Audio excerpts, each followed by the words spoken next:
I'm really very happy to be here. On this first Sunday morning sharing a sermon with you as one of your ministers, I honor my predecessors and my contemporaries alike, thinking all the way back to Reverend Dr. A. Howard Davies and his ministry that helped get this and so many congregations started in the Washington, D.C. area. And of course, Michael McGee in his absence, who was on the search committee, that helped me to be able to come to be here. Linda Olson-Peebles, who's been helping me get oriented and find my way around and serve this congregation faithfully so many years. It's been wonderful having a chance to work with Natalie Fenimore in her intern year. And thinking back to other minister friends of mine who also served here, including Mary Gans and Martin Eventine. It's wonderful to be with all of you today.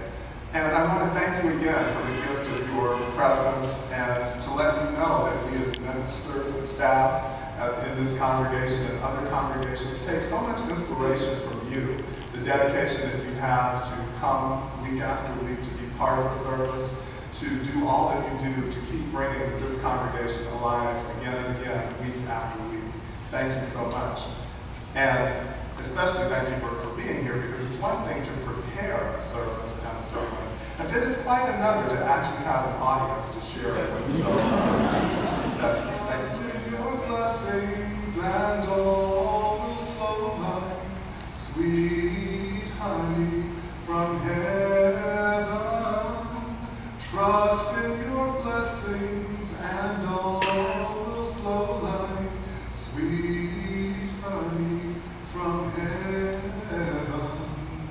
Sweet honey from heaven.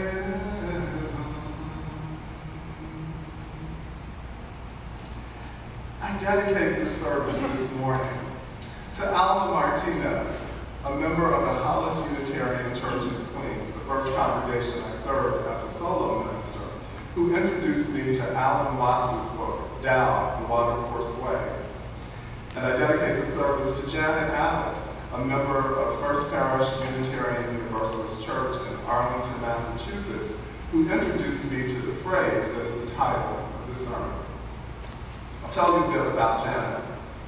Several years ago now, I was asked by the First Parish Auction Committee to put up the title of one of my sermons for bid. That didn't quite square well with my spirit. So instead, I offered the opportunity for someone to have a breakthrough in their lives by creating a worship service with me. Now, Janet, the exemplary churchwoman that she is, saw that no one had bid on my proposal. So she put her name down just to get the bidding going. As it turns out, hers was the only name down. And she won. We met several times to talk about her desire to act on her interest in working with underserved populations and putting her fluency in French to good use. She wound up as a volunteer with a group of Haitian women in Boston, a real breakthrough in her stepping outside of her comfort zone. We eventually discussed what the title of the service would be, and she said, it's See How the Way Lies Open. See How the Way Lies Open. Qu'est-ce que c'est? Janet explained that a Quaker woman she knew would say, let's see how the way lies open, whenever there was some significant choice to be made. And instantly, I was filled with the insight and the depth of this simple phrase and what it evoked. Ah, see how the way lies open. Not only has the universe provided a route through our circumstances, but it has also provided a route and access to that route if we have eyes to see it. In many of our Unitarian Universalist congregations, we join in the observance of Passover when we remember the flight of the Hebrews from bondage and the providence of their God. We hear fantastic stories of how Pharaoh and his people were brought into submission by the power of Yahweh, the great I Am, through the prophet Moses. There were great signs and wonders, the plagues, the pillar of fire, the parting of the Red Sea. They all speak to the ability of the divine to act on behalf of a chosen people in the face of oppression. They couldn't see how they were going to survive or what they were going to eat, but somehow provisions kept being made. As we often say in the African American church tradition, God can make a way out of no light for her.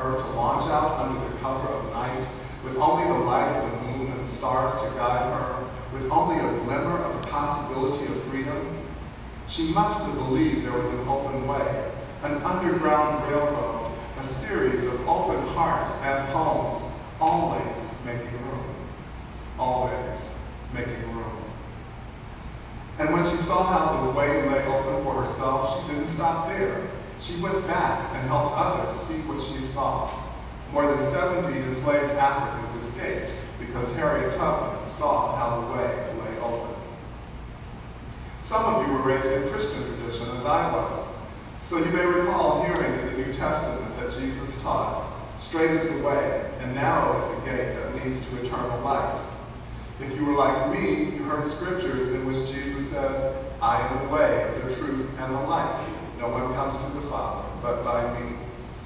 Later, as I looked at other traditions, I realized there were other understandings of how to be and move in the world. Now, I'm going to come back around to this shortly, but first, let me check something out with you. At the end of the winter, while I was still in northern New Jersey, we got hit by the wildest wind and rainstorm. Did Northern Virginia get hit by a storm as hard as we did in New Jersey? It was crazy, let me tell you. In my neighborhood, we were without power, light, and heat for about 2 days. It was very cold. It was so cold that I couldn't sleep in my bedroom. I pulled my reclining chair from the den into the kitchen and turned on the gas stove.